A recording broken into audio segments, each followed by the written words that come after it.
Episode number 19. సీఈఓతో games ఆడితే. Sales department manager క్యాబిన్లో కూర్చుని ఉన్నారు సాగర్, భువన్, డైరెక్టర్ త్రివేది. భువన్ తన ధోరణిలో డైరెక్టర్ త్రివేదిని బెదిరిస్తూ ఉండగా ఇంతలో అక్కడికి వచ్చిన వైస్ ప్రెసిడెంట్ వీరేంద్ర, నా మనుషుల్ని ఫైర్ చేసేంత ధైర్యం ఇక్కడ ఎవరికుంది అని అన్నాడు. అతన్ని చూడగానే భువన్ ముఖంలో సంతోషం కనిపించింది. వెంటనే లేచి వీరేంద్ర దగ్గరికి వెళ్లి, అంకుల్, మీరు కరెక్ట్ టైంకొచ్చారు అని అన్నాడు. వీరేంద్ర లోపలికి వస్తూ సాగర్, త్రివేదిలను చూశాడు. అతనికి సాగర్ అతి సాధారణంగా కనిపించడంతో ఇతనెవరు, చూస్తుంటే ప్రాబ్లం ఇతని వల్లే వచ్చినట్లుంది అని అడిగాడు. విషయం తెలియకుండానే అది మీరెలా డిసైడ్ చేస్తారు? చిన్నగా నవ్వుతూ అన్నాడు సాగర్. ఆ మాట వినగానే వీరేంద్ర కోపంతో, నాతో ఇలా మాట్లాడటానికి నీకెంత ధైర్యం అని కళ్ళెర్ర చేశాడు. నా ధైర్యం ఎంత ఉంటుందో మీరింకా పూర్తిగా చూడలేదు, చైర్లో వెనక్కి వాలుతూ చెప్పాడు సాగర్. అతని యాటిట్యూడ్ ని చూసిన భువన్ ఆవేశంగా ముందుకు వచ్చి, ఏయ్ సాగర్, నువ్వేం చేస్తున్నావ్?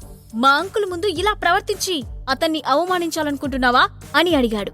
సాగర్ అతనికి ఆన్సర్ చేయటానికి ఇష్టం లేనట్లు ముఖం తిప్పుకున్నాడు.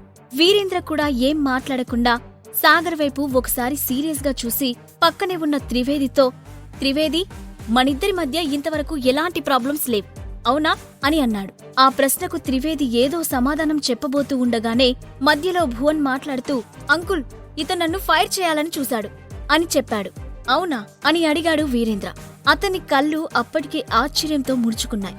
అవునంకుల్, నన్ను జాబ్లో నుంచి తీసేయమని చెప్పడమే కాదు, స్టాఫ్ అందరి ముందు నన్ను ఇన్సల్ట్ చేశారు. నేను మీ పేరు చెప్పినా కూడా వాళ్ళు నన్ను వదల్లేదు. ఆ డైరెక్టర్ త్రివేదికి మీరంటే కొంచెం కూడా గౌరవం లేదు అని హడావుడిగా చెప్పాడు భువన్. ఆ మాట వినగానే వీరేంద్ర ముఖంలో రంగులు మారాయి. అప్పుడు డైరెక్టర్ త్రివేది మాట్లాడుతూ, వీరేంద్ర సార్, నేను హాల్లో ఉన్న సీసీటీవీ ఫుటేజ్ చూశాను. ఇందులో తప్పంతా భువన్దే ఉన్నట్లు క్లియర్గా తెలుస్తుంది. మీరు అతని మాటలు విని కన్ఫ్యూజ్ అవ్వరని ఎక్స్పెక్ట్ చేస్తున్నాను అని అన్నాడు. నా కన్ఫ్యూజన్ గురించి నువ్వు కంగారు పడాల్సిన అవసరం లేదు మిస్టర్ త్రివేది. మిమ్మల్ని ఈ క్షణమే స్వప్నలో గ్రూప్ డిప్యూటీ డైరెక్టర్ పదవి నుండి తొలగించానని అఫీషియల్ గా అనౌన్స్ చేస్తున్నాను. యు ఆర్ ఫైర్డ్ అని ఆవేశంగా అన్నాడు వీరేంద్ర. ఆ మాటలు విన్న త్రివేది ముఖం నిరాశగా మారిపోయింది. కాని భువన్ మాత్రం ఉల్లాసంగా ముందుకు వచ్చి, డైరెక్టర్ త్రివేది, నేను మీకు ముందే చెప్పాను, ఆ పనికిరాని వాడి కోసం నాతో పెట్టుకోవద్దని. అయినా మీరు నా మాట వినలేదు. ఇప్పటికైనా పరిస్థితి మీ చేయి దాటిపోలేదు. ఆ సాగర్ను నాకు క్షమాపణ చెప్పేలా చేస్తే మా అంకుల్తో చెప్పి మళ్ళీ నిన్ను కంపెనీలో జాయిన్ అయ్యేలా చేస్తాను అని చెప్పాడు. జరిగేదంతా చూస్తూ అప్పటి వరకు సైలెంట్ గా ఉన్న సాగర్, వైస్ ప్రెసిడెంట్ వీరేంద్ర, మీరు నిజంగా చాలా గొప్ప వైస్ ప్రెసిడెంట్ అని వెటకారంగా అన్నాడు. ఏయ్, మధ్యలో మాట్లాడటానికి అసలు నువ్వెవరు? అయినా ఇంకా నువ్విక్కడెందుకు కూర్చున్నావు? మర్యాదగా పైకిలే అంటూ తోక తొక్కిన తాచ్లా బుసలు కొడుతూ సాగర్ మీదకు దూసుకెళ్లాడు భువన్. సాగర్ కూర్చున్న చోటు నుండి కొంచెం కూడా కదలకుండా చిన్నగా నవ్వుతూ, అసలు నీకేం కావాలి భువన్ అని అడిగాడు. ఆ ప్రశ్నతో సాగర్ తనకి భయపడుతున్నాడని అనుకున్న భువన్ గర్వంగా నవ్వుతూ,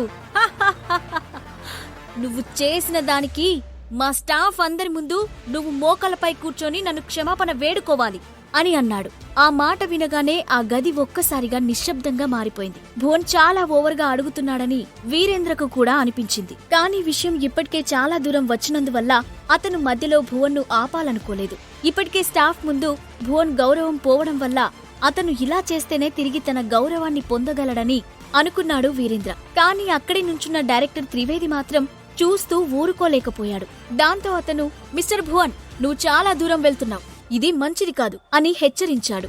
సాగర్ విషయంలో ఎలాంటి సమస్య రాకుండా చూసుకోమని తన హైయర్ అఫీషియల్ నుంచి డిప్యూటీ డైరెక్టర్ గా ఉన్న త్రివేదికి ఆర్డర్స్ వచ్చాయి. అందుకే సాగర్ కి ఎలాంటి ఇన్సల్ట్ జరగకుండా చూడాలని అతను అనుకుంటున్నాడు. ఏదైనా జరగరానిది జరిగితే అతను తన పైనున్న అఫీషియల్స్ కి సమాధానం చెప్పాల్సి ఉంటుంది. కానీ భువన్ అతని మాట వినకుండా, త్రివేది, నువ్వు అనవసరమైన విషయాల్లో ఇంటర్ఫియర్ అవ్వద్దు. అసలే నువ్వంటే నాకు ముందు నుండి కొంచెం కూడా ఇష్టం లేదు. ఎప్పుడు చూసినా నీకు సంబంధం లేని వాటిలో తల దూరుస్తూనే ఉంటావు అని పొగరుగా అన్నాడు. ఇక అతని మాటలు వినడం ఇష్టం లేనట్లుగా సాగర్ తన చైర్లో నుండి లేచి నెమ్మదిగా వెళ్లి వైస్ ప్రెసిడెంట్ వీరేంద్ర ముందు నుంచొని, మీరిదంతా చూశాక కూడా భువన్ కోరుకున్నట్లు చేయాలని అనుకుంటున్నారా అని అతని కళ్ళలోకి సూటిగా చూస్తూ అడిగాడు. ఆ ప్రశ్నకు వీరేంద్ర కొంచెం ఇబ్బందిగా ఫీల్ అవుతూ సమాధానం చెప్పలేనట్లుగా అటూ ఇటూ చూశాడు. అది విని భువన్ ఇంకొంచెం రెచ్చిపోతూ సాగర్ ముందుకు వెళ్లి, అవును, ఇక్కడ నేను కోరుకున్నట్లే జరుగుతుంది. అయితే ఏం చేస్తావ్? ఇప్పుడు చూడు నీ కళ్ళ ముందే ఇప్పటిదాకా నీకు సపోర్ట్ చేసిన ఈ త్రివేదిని ఆఫీస్ నుండి కుక్కను గెంటేసినట్లు గెంటేస్తాను. అయినా నీలాంటి వీధి కుక్కలకి ఇలాంటి ఊర కుక్కలే సహాయం చేస్తాయి అని హేళనగా అన్నాడు. సాగర్ ఒక్క మాట కూడా మాట్లాడకుండా అతని కళ్ళలోకి సూటిగా చూశాడు. ఆ తర్వాత హఠాత్తుగా తన పిడికిలి బిగించి ఒక్కసారిగా భువన్ కడుపులో పంచిచ్చాడు.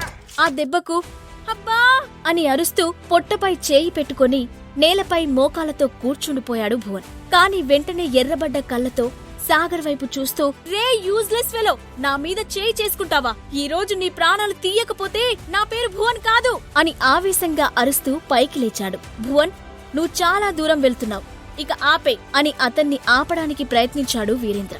కానీ భువన్ ఆవేశంగా, నేను చాలా దూరం వెళ్తున్నానా? వీడు నా స్టాఫ్ అందరి ముందు నా పరువు తీశాడు, అయినా కూడా నేను చూస్తూ ఊరుకోవాలా అని అడిగాడు. మనం కూర్చొని మాట్లాడుకుని ఈ ప్రాబ్లం సాల్వ్ చేసుకుందాం భువన్, కొంచెం సీరియస్ గా చెప్పాడు వీరేంద్ర.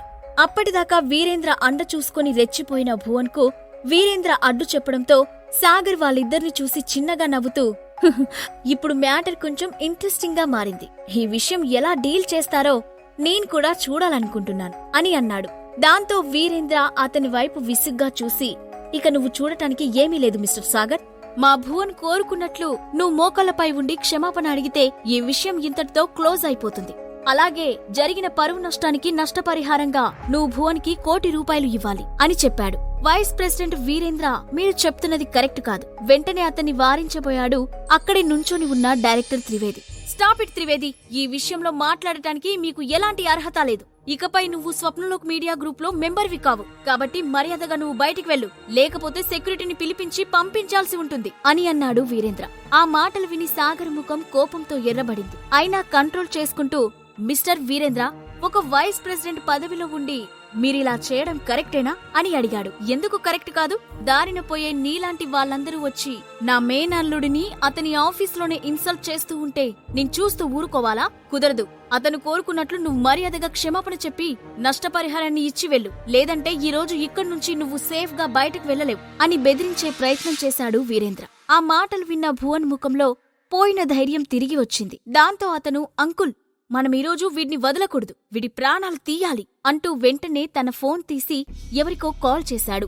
అటువైపు నుంచి కాల్ లిఫ్ట్ చేయగానే, రే రమణ, ఇక్కడ ఒకడు నాపై చేయి చేసుకున్నాడు, నువ్వు త్వరగా నీ వాళ్ళందర్నీ తీసుకుని డిపార్ట్మెంట్లో ఉన్న నా రూమ్ కి వచ్చేసేయ్ అని చెప్పి ఫోన్ కట్ చేసి సాగర్ వైపు చూస్తూ, ఈ రోజు నీ ప్రాణాలు తీయకపోతే నా పేరు భువన్ కాదు అని అన్నాడు. సరే అయితే నీ పేరు మార్చుకోవడానికి రెడీగా ఉండు నవ్వుతూ చెప్పాడు సాగర్. తాను ఎంత బెదిరించినా సాగర్ లొంగకపోవడంతో, చూస్తుంటే నీకు ప్రాణాలపై ఆశ లేనట్లుంది, ఒక్క 10 నిమిషాలాగు, ఆ సరదా కూడా తీర్చేస్తాను అని అన్నాడు. చూడండి మిస్టర్, అనవసరంగా విషయం పెద్దది చేసుకుని ప్రాణాల మీదికి తెచ్చుకోవద్దు. మర్యాదగా క్షమాపణ చెప్పి ఇక్కడి నుండి వెళ్లిపో, లేదంటే ఈ రోజు నీకు చివరి రోజు అవుతుంది. సాగర్ కి నచ్చ చెప్తున్నట్లు మాట్లాడుతూనే భువన్కి సపోర్ట్ చేశాడు వీరేంద్ర. మీరు చెప్పినట్లు నేను చేయకపోతే అతని కళ్ళలోకి సూటిగా చూస్తూ అడిగాడు సాగర్. నీకు మరో ఆప్షన్ లేదు మిస్టర్ అన్నాడు వీరేంద్ర. ఇంతలో, అవునా, చూస్తుంటే వైస్ ప్రెసిడెంట్ వీరేంద్ర చాలా పవర్ఫుల్ వ్యక్తిలా కనబడుతున్నాడు అంటూ బయట నుండి ఒక లేడీ లోపలికి వచ్చింది. ఆమె వెనుకే చాలా మంది ఆఫీసర్స్ కూడా వచ్చారు. ఆమెను చూడగానే వీరేంద్ర కళ్ళలో ఆశ్చర్యం కనిపించింది. కానీ వెంటనే దాన్ని దాచుకుని బలవంతంగా నవ్వుతూ, సెక్రటరీ జాస్మిన్, మీరా ఈ టైంలో ఇక్కడ అంటూ ఆగిపోయాడు. స్వప్నలోక్ గ్రూప్ కి కొత్త సీఈఓ వచ్చారని, అతను చాలా తక్కువ మాత్రమే కంపెనీకి వస్తారని, అక్కడి విషయాలన్నీ అతని సెక్రటరీ జాస్మిన్ చూసుకుంటుందని, ఆమెకు ఉన్న పవర్ తక్కువేమీ కాదని అప్పటికే కంపెనీలో ఉన్న అందరికీ తెలుసు. అందుకే ఆమెను అక్కడ చూడగానే వీరేంద్ర టెన్షన్ పడ్డాడు. జాస్మిన్ నేరుగా లోపలికి వెళ్లి సాగర్ ముందు నుంచొని, సారీ బాస్, ట్రాఫిక్ జామ్ వల్ల లేట్ అయింది అని చెప్పింది. ఆ దృశ్యం చూసిన అక్కడి వాళ్ళంతా షాక్ తో నోరు తెరిచారు. వీరేంద్ర నమ్మలేనట్లుగా, సెక్రటరీ జాస్మిన్, మీరతన్ని ఏమని పిలిచారు అని అడిగాడు. అప్పుడు జాస్మిన్ అతని వైపు తిరిగి, మీరు విన్నది కరెక్టే మిస్టర్ వీరేంద్ర, ఇతను స్వప్నలోక్ గ్రూప్ కొత్త చైర్మన్ మిస్టర్ సాగర్ అగ్నిహోత్రి అని చెప్పింది. ఆమె ఆ మాట చెప్పడం పూర్తయ్యేలోపే వీరేంద్ర శరీరం చెమటలతో తడిసిపోయింది. సాగర్ వైపు అపనమ్మకంగా చూస్తూ, కొత్త సీఈఓనా అని అన్నాడు. వైస్ ప్రెసిడెంట్ వీరేంద్ర, మీరు నన్ను సీఈఓ అని పిలిచినందుకు నాకు చాలా హ్యాపీగా ఉంది. కానీ నేను మీ మేనేజర్ భువన్ కు సారీ చెప్పకపోతే మీరు నన్ను ఏం చేస్తారోనని భయంగా కూడా ఉంది. అని అన్నాడు. ఆ మాటలు విన్న వీరేంద్రకు వెన్నులో వణుకు మొదలైంది. దాంతో హడావిడిగా ముందుకు వచ్చి, సారీ సార్, నేను మిమ్మల్ని గుర్తుపట్టలేకపోయాను, అందుకే అలా ప్రవర్తించాను అని అన్నాడు. అంటే నా ప్లేస్లో వేరే ఎవరైనా ఉంటే నువ్వాళ్లతో ఇలాగే ప్రవర్తించి బయటకి తరిమేసేవాళ్లు కదా అని అన్నాడు. ఆ ప్రశ్నకు ఏం సమాధానం చెప్పాలో వీరేంద్రకు తోచలేదు. దాంతో అతను ఒక క్షణం మౌనంగా ఉండి వెంటనే వెనక్కి తిరిగి దూరంగా నుంచొని ఉన్న భువన్ను చూసి, ఇంకా అక్కడే నుంచున్నావేంటి, ఇలా రా అని పిలిచాడు. పొట్టలో నొప్పితో బాధపడుతున్న భువన్ నెమ్మదిగా ముందుకు వచ్చి సాగర్ ముందు తలదించుకొని నుంచున్నాడు. అప్పుడే వీరేంద్ర ఒక్కసారిగా అతని చెంపపై లాగిపెట్టి కొట్టి, సారీ చెప్పాలని తెలీదా, త్వరగా చైర్మన్ గారి కాళ్లపై పడి క్షమాపణ చెప్పు అని ఆర్డర్ వేశాడు.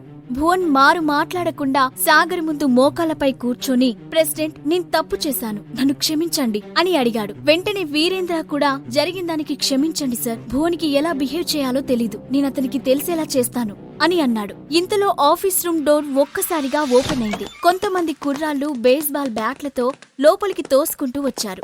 అక్కడ నుంచొని ఉన్న భువన్ దగ్గరికి వెళ్లిన రమణ అనే వ్యక్తి, భువనన్నా, నీపై చేయి వేసింది ఎవరో చెప్పు, ఇప్పుడే వాడి చేయి నరికేస్తాను అని అన్నాడు. అది చూసిన వీరేంద్ర కోపంతో పళ్ళు కొరుకుతూ భువన్ వైపు తిరిగాడు. భువన్ వెంటనే హడావిడిగా రమణను చెంపపై కొట్టి, నిన్నిక్కడికి ఎవడు రమ్మన్నాడు, ముందు ఇక్కడి నుండి వెళ్ళు అని అన్నాడు. అదేంటన్నా, నువ్వే కదా ఫోన్ చేసి రమ్మని పిలిచావు, మళ్ళీ ఇప్పుడు కొడతావేంటి అంటూ చెంపపై రుద్దుకుంటూ అడిగాడు రమణ. సిచ్యువేషన్ అర్థం చేసుకోకుండా రమణ మాట్లాడుతూనే ఉండటంతో భువన్ కంగారుగా సాగర్ వైపు చూసి మళ్లీ వెంటనే రమణ భుజం పట్టుకొని బయటకు నెడుతూ, నువ్వు ముందు ఇక్కడి నుండి బయటకు వెళ్ళు అని వాళ్ళందర్నీ బయటకు నెట్టి డోర్ వేశాడు. ఆ తర్వాత సాగర్ ఎదురుగా తలదించుకొని నుంచున్నాడు. అతన్ని బయటకెందుకు పంపించారు మిస్టర్ భువన్, మీరు నా చేయి నరికేయడం కోసం నేను వెయిట్ చేస్తున్నాను అని భువన్ వైపు చూస్తూ అడిగాడు సాగర్. సారీ ప్రెసిడెంట్, మీతో తప్పుగా ప్రవర్తించాను తలదించుకునే సమాధానం చెప్పాడు భువన్. సాగర్ ఒక క్షణం మౌనంగా ఉండి, అంటే మీరు క్షమాపణ ఇలానే చెప్పాలనుకుంటున్నారా అని అడిగాడు. సాగర్ మాటలకి అర్థమేంటో భువన్కి ఈజీగా అర్థమైంది. దాంతో అతను ఒకసారి ఊపిరి గట్టిగా పీల్చుకొని మళ్లీ అతని ఎదురుగా మోకాళ్లపై కూర్చొని, ప్రెసిడెంట్, నేను తప్పు చేశాను అని అన్నాడు.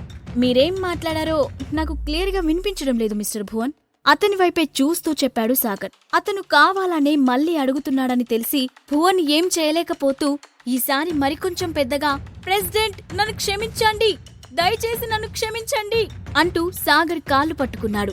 సాగర్ వెంటనే అతన్ని వదిలించుకొని వెనక్కి జరిగి, మిస్టర్ వీరేంద్ర ఈ కంపెనీలోనే వర్క్ చేస్తారు, కానీ వైస్ ప్రెసిడెంట్ గా కాదు, అతన్ని డిమోట్ చేయండి, వైస్ ప్రెసిడెంట్ స్థానంలో డైరెక్టర్ త్రివేదిని నియమించండి, ఇక ఈ భువన్ను స్వప్నల గ్రూప్ నుండి డిస్మిస్ చేయండి అని ఆర్డర్ వేసి వెనక్కి తిరిగి చూడకుండా ఆ ఆఫీస్ నుండి బయటకు వెళ్లిపోయాడు.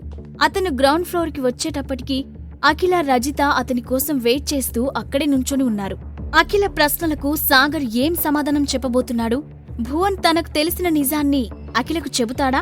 ఈ ప్రశ్నలకు సమాధానాలు తెలుసుకోవాలంటే నెక్స్ట్ ఎపిసోడ్ వినాల్సిందే.